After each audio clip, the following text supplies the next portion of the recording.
Varicose veins కి సరైన చికిత్స కోసం సంప్రదించండి ఎవిస్ హాస్పిటల్.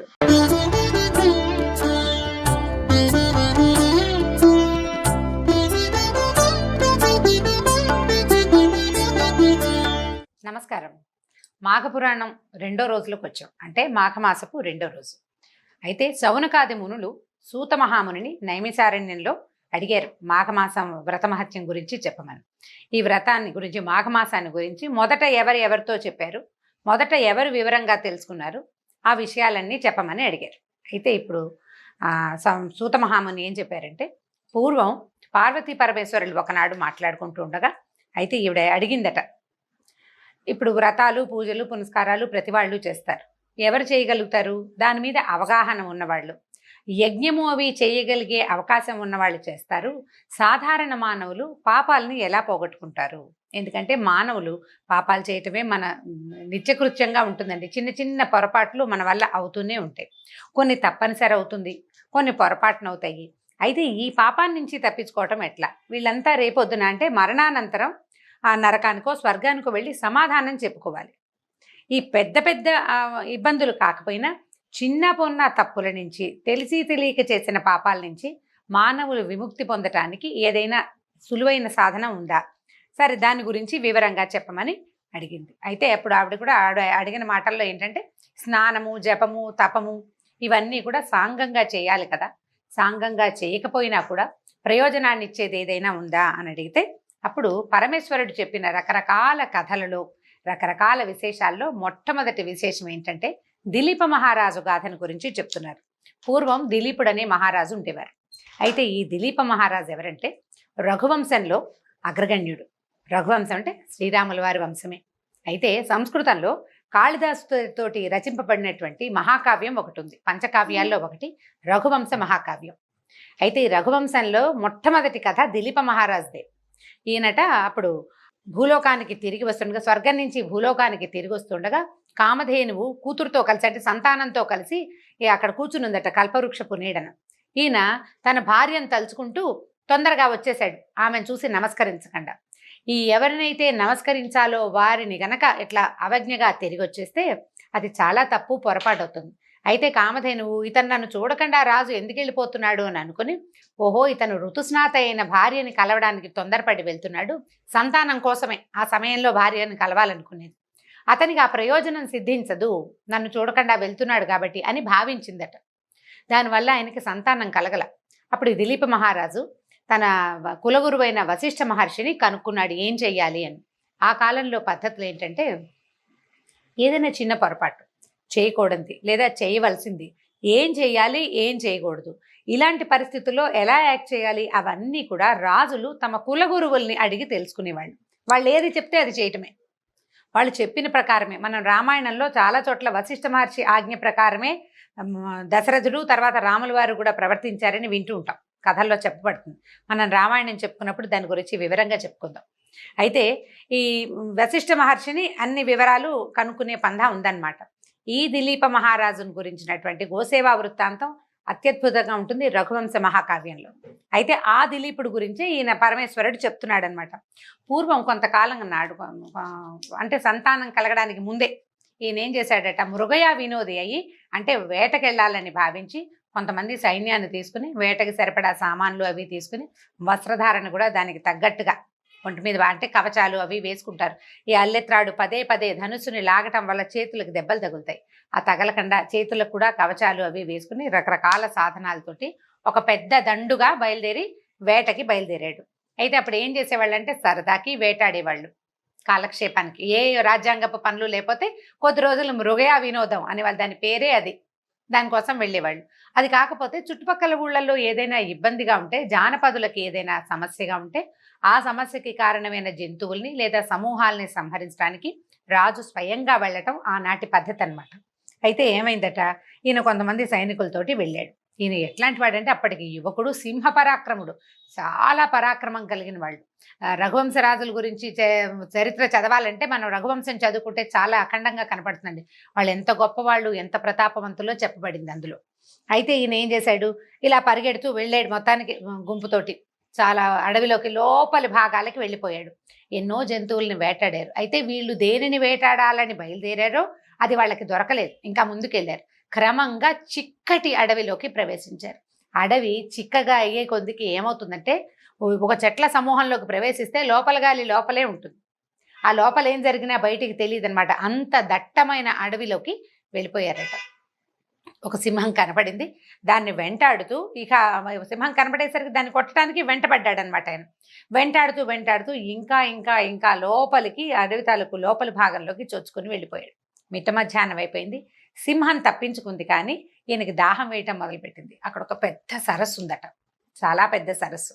ఈ మిగిలిన సైన్యం కూడా ఈయన వెనకాలే వచ్చేసారు. సరస్సు మహా అందంగా ఉంది, ప్రశాంతంగా ఉంది. అంటే అక్కడికి పెద్దగా జంతువులు రాకపోవటం వల్ల కూల్గా కామ్గా ఉందన్నమాట. ఈయన ఏం చేశాడు, సరే సరస్సు కనపడింది కదా, సైనికులకు సైగ చేశాడు, దిగి మంచినీళ్ళు తాగి కాస్త రెస్ట్ తీసుకుందామని. సరే వాళ్ళు అందరూ గుర్రాలని పక్కకి కట్టేశారు. ఆ దిగి అంతా మంచినీళ్ళు తాగారు. రాజు కూడా కాస్త మొహం మీద నీళ్ళు చల్లుకుని, సైనికులు కొంతమంది ఆ చెరువులో దిగి కొద్దిగా స్నానం లాంటిది చేసి మొత్తానికి మధ్యాహ్నం అంతా రిలాక్స్ అయ్యారు. ఈ లోపల సైనికులు సింహం ఇక్కడి నుంచి తప్పించుకుంది, రేపొద్దున మళ్ళీ ఉదయం ప్రయత్నం చేద్దాం అనుకున్నారు. నిజానికి వీళ్ళు సింహం కోసం రాలేదు. అక్కడికి ఎందుకు వచ్చారంటే ఒక పందుల సమూహం ఈ అడవిలో నుంచి బయటకు వచ్చి జానపదుల మీద పడుతోంది, జనపదాల మీద, అంటే చుట్టుపక్కల ఉన్న పల్లెల మీద. వీళ్ళు ఏమనుకున్నారంటే ఇక్కడికి ఇన్ని మంచినీళ్ళు ఉన్నాయి కాబట్టి ఆ సమూహం ఇక్కడికి వస్తుందేమో చూద్దాం అనుకున్నారు. చీకటి పడే వేళకి తెచ్చుకున్న లేళ్లలో వాటిలలో కొన్నిటిని పచనం చేసి మాంసాన్ని భుజించి వీళ్ళంతా చెట్ల మీద ఎక్కి కూర్చున్నారట. బాణాలు సంధించి అట్టు పెట్టుకున్నారు. తెల్లవారుజామున, అంటే రాత్రంతా మెలకుగానే ఉండాలన్నమాట. తెల్లవారుజామున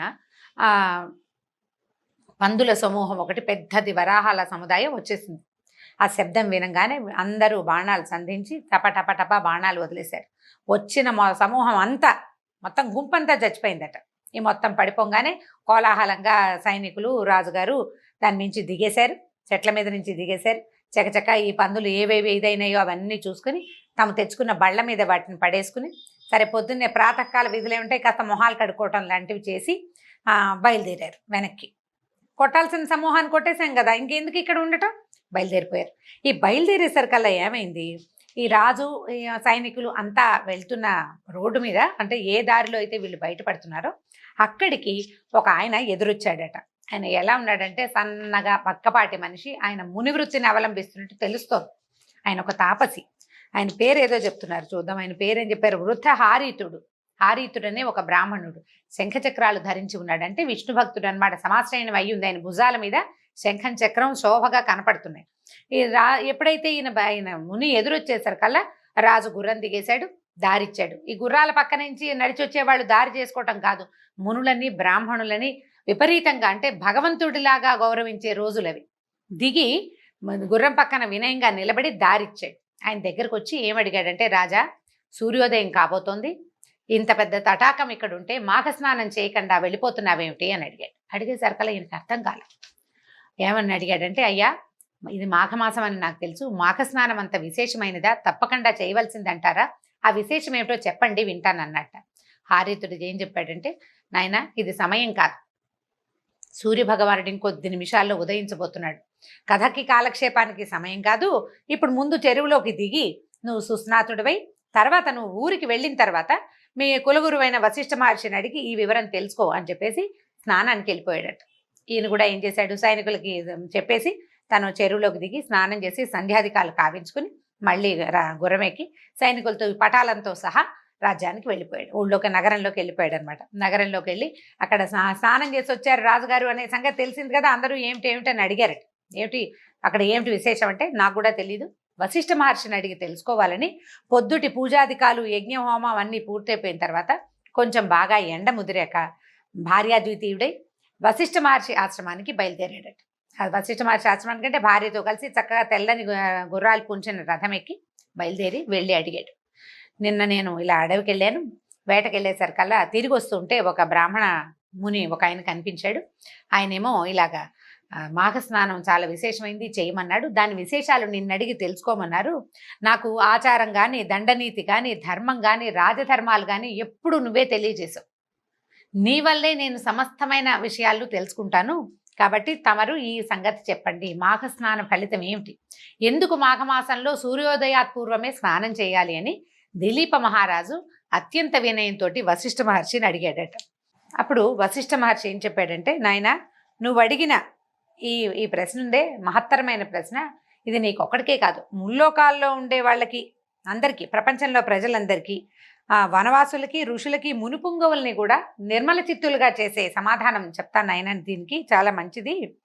ఇప్పుడు ప్రపంచంలో ప్రతి వాళ్ళు స్వర్గానికి కోరుకుంటారు ఎవరైనా సరే, అప్పటి కాలంలో అన్నమాట. అందుకని జ్యోతిష్ఠోమం చేస్తే స్వర్గం లభిస్తుందని, ఫలానా హోమం చేస్తే లభిస్తుందని, ఈ దానం చేస్తే స్వర్గం లభిస్తుందని వివరంగా చెప్పేవాళ్ళు. అయితే గోవు, భూమి, తిలలు, వస్త్రము, సువర్ణము, ధాన్యము మొదలగు వస్తువులు చేస్తే వచ్చేటువంటి స్వర్గము ఈ మాఘ స్నానం వల్లే లభిస్తుంది. ఈ వస్తువులన్నీ దానం చేస్తే వస్తుంది స్వర్గం లభిస్తుంది. ఎప్పుడంటే ఇప్పుడు కాదు, మరణానంతర స్వర్గ సుఖం లభిస్తుంది అన్నమాట. దానికి నువ్వు అవన్నీ చేయక్కర్లా, దానము కలిగి ఉండాలి కదా. ఇప్పుడు ఏదైనా దానం చేయాలంటే మన దగ్గర ఉండాలి కదా. ఒకవేళ లేకపోయిన వాడు ఏం చేయొచ్చు? దానానికి ప్రతిభ అంటే ప్రజ్ఞ లేనివాడు, దానం చేయగలిగే సత్తువ లేనివాడు, అవకాశం లేనివాడు ఏం చేయొచ్చు? ఈ మాఘ స్నానం చేస్తే ఆ ఫలితం లభిస్తుందట. తర్వాత ఈ కృచ్ఛ్రము, చాంద్రాయణము మొదలైనటువంటి వ్రతాలు చేసినా కూడా స్వర్గం లభిస్తుంది. ఆ వ్రతాలు చేయకపోయినా కూడా స్వర్గం లభిస్తుంది. ఎలా? దేనివల్ల? మాఘ స్నానం వల్ల. ఈ కృచ్ఛ్ర వ్రతము, చాంద్రాయణ వ్రతం అంటే భోజనం మానేసేది, లేదా చంద్రుడితో పాటు రోజుకు ఒక ముద్ద. ఇవాళ చంద్రుడు మొదలుపెట్టాడు, చిన్నది ఒక ముద్ద, రెండో రోజు 2 ముద్దలు, మూడో రోజు 3 ముద్దలు చొప్పున పౌర్ణమికి 15 ముద్దలు అవుతాయి. 15వ రోజు నుంచి మళ్ళీ చంద్రుడు తగ్గిపోతాడు కదా, చంద్రుడితో పాటు ఆహారాన్ని తగ్గించేస్తారు. అమావాస్య నాడు పూర్తి ఉపవాసం చేస్తారు.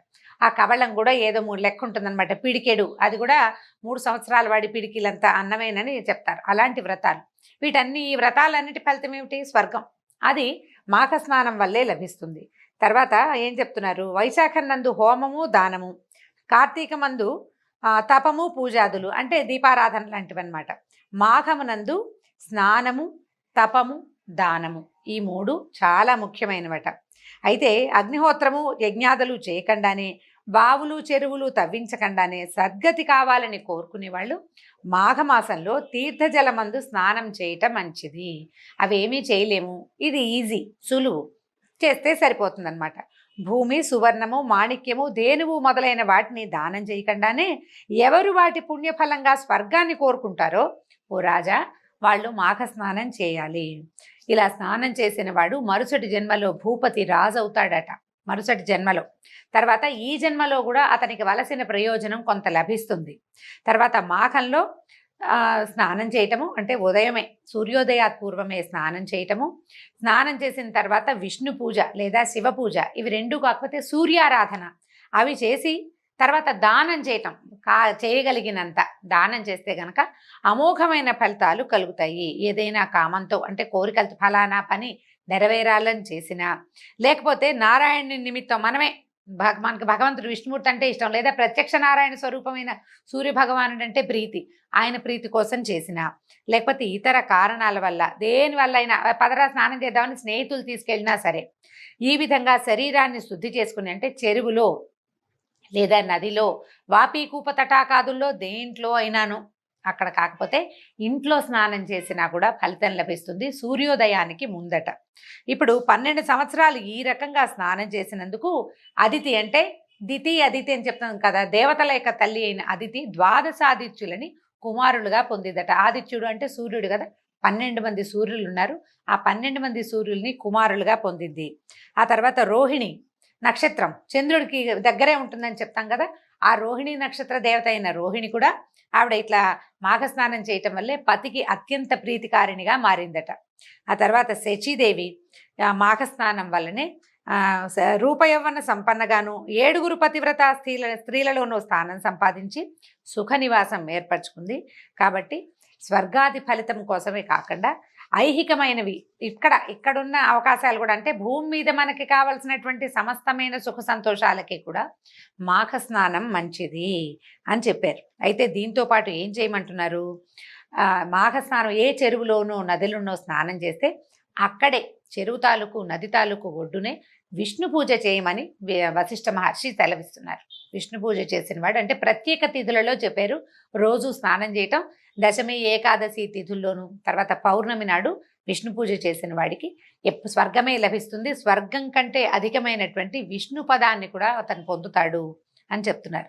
ఈ మాఘ స్నానం చేసిన వాడు బెల్లము తిలలు దానం చేస్తే పాపం తొలగిపోతుంది. బెల్లము తిలలు అంటే బెల్లము నువ్వులు కలిపినటువంటి తినే పదార్థాన్ని దేన్ని దానం చేసినా సరిపోతుంది. మామూలుగా మనం దీపావళి అప్పుడు తర్వాత ఏమో సంక్రాంతి అప్పుడు కూడా నువ్వులు దానం చేస్తామండి. దానంగా ఇది దానము నువ్వు పుచ్చుకో అని చెప్పక్కర్లా. వాటితోటి ఏదైనా ఖాద్య పదార్థాన్ని చేసి దాన్ని ఇతరులకి పంచిపెట్టిన అంటే వితరణ చేసినా కూడా వినిమయం చేసినా కూడా ఫలితం లభిస్తుంది. కాబట్టి ఇట్లా చేయొచ్చట. దీంతోపాటు ఎవరైతే ఈ మాఘ స్నానం చేసి గోదానం చేస్తారో ఆ గోవు యొక్క శరీరంలో ఎన్ని రోమకూపాలు ఉంటాయో అన్ని వేల సంవత్సరాలు స్వర్గవాసం లభిస్తుందట. స్వర్గవాసం మనకు వద్దండి, ఆరోగ్యం వస్తే చాలు. పొద్దున్నే లేచి స్నానం చేస్తే ఆరోగ్యం ఆటోమేటిక్గా సిద్ధిస్తుంది. ఈ మాఘ స్నానం తర్వాత బ్రాహ్మణులకి భోజనం పెట్టాలి. ఈ భోజనం పెట్టిన వాడే ఏంటంటే పితృదేవతల్ని సంతృప్తి పరిచిన వాడు అవుతాడు. అతనికి ఆ ఫలితం లభిస్తుంది. భోజనం పెట్టలేకపోతాము, తిలలే దానం చేస్తాం, అది నీకు ప్రయోజనం. ఒకవేళ నువ్వు అన్నం పెట్టగలిగేవనుకో, ఏదో ఆహారం ఇవ్వగలిగేవు, అప్పుడు చాలా బాగుంటుంది. లేదా ఇంకొక రకంగా చేయొచ్చు. ఆ మోయనివ్వటం, ఎవరికైనా స్వయం పాకం లాంటివి సమర్పించినా కూడా అదే రకమైన ఫలితం లభిస్తుందట. కాబట్టి శక్తి అనుసారం ప్రతి సంవత్సరం మాఘమాసంలో చేయగలిగితే సరి. వచ్చే మాఘమాసానికి మన పరిస్థితి ఎలా ఉంటుందో తెలియదు. ఈ సంవత్సరం వచ్చిన మాఘమాసంలో మనకి వలసినది, మనం చేయగలిగింది, మనకి చేతనైనది స్నానంతో సహా ఏదో ఒకటి చేసుకోవటం చేయగలిగినంత. వచ్చే సంవత్సరం మళ్ళీ చేయగలిగే అవకాశం అంటే మళ్ళీ చేసుకుంటాం అనమాట. ఈ మాఘమాసంలో చెప్పులు కమండలము దానం చేసే వాళ్ళు కూడా స్వర్గానికి వెళ్తారట. ఇన్ని రకాలు చెప్తున్నారు. వీటిలలో ఏది కుదిరితే అది చేసుకోవచ్చు అనమాట. తర్వాత మాఘ సమాసమందు స్నాన రూపమైన తపస్సు, తర్వాత ఇప్పుడు అవసరమైనటువంటి దానము చేయకపోతే ప్రయోజనం ఏం ఉండదు, ఆరోగ్యము సిద్ధించదు. నీకు కావలసినది ఏదైనా కోరికలు లేని మనుషులు ఎవరుంటారు? ఏదో ఒక కోరిక ఉంటుంది, ఎంతో కొంత. వాటికి ఇది ప్రయోజనాన్ని కలిగిస్తుంది అనమాట. తర్వాత దీనికి ఏంటంటే జాతి మత కుల విచక్షణ లేదు. ఇది ఆరోగ్య మాసంగా చెప్పబడుతోంది. సూర్యోదయానికి ముందే స్నానం చేసి సూర్యుడికి ఎదురుగుండా నిలబడి ఆయనకి నమస్కరించి, మీకు వచ్చింది ఆదిత్య హృదయం లాంటివి ఏమైనా వస్తే చదువుకోవచ్చు.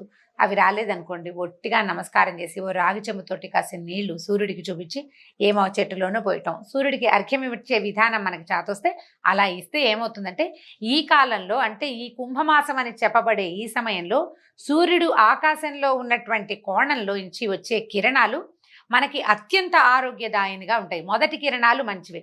మనం ఏం చేస్తామంటే సంవత్సరం అంతా కూడా ఇలాగే భావిస్తాం. పొద్దున్నే సూర్యకిరణాలు అంటే తొలి కిరణాలు చాలా మంచివని. మాఘంలో ప్రత్యేకంగా చాలా మంచివట, ఆరోగ్యానికి చాలా ఉపయోగపడతాయి. స్నానం చేసిన తర్వాత సూర్యకిరణాలు కనుక పడితే క్విక్గా బాడీ అబ్జార్బ్ చేస్తుంది అనమాట. అందుకని స్నానం చేయమంటారు. నదీ స్నానం చేస్తే చాలా మంచిది, చెరువులో చేయగలిగినా మంచిది. కుదరలేదనుకోండి ఇంట్లోనే వేడి నీళ్ళు స్నానం చేయండి, పర్వాలేదు, అప్పుడు కూడా ప్రయోజనం లభిస్తుంది. ఆ రకంగా ప్లాన్ చేసుకోవాలంతే మనం. అయితే ఈ విషయాన్ని వశిష్ఠ మహర్షి ఈయనకి తెలియజేశారు, దిలీప మహారాజుకి. తర్వాత కథని అంటే రేపటి భాగంలో తెలుసుకుందాం. రోజు మనం పురాణాన్ని వినగలిగే అవకాశం దొరుకుతుందండి. ఏ సమయంలోనా వినొచ్చు. పొద్దున్న సూర్యుడికి నమస్కరించడం మాత్రం విధిగా మానబోకండి. పురాణం పొద్దున వినొచ్చు, సాయంకాలం వినొచ్చు. నమస్కారం.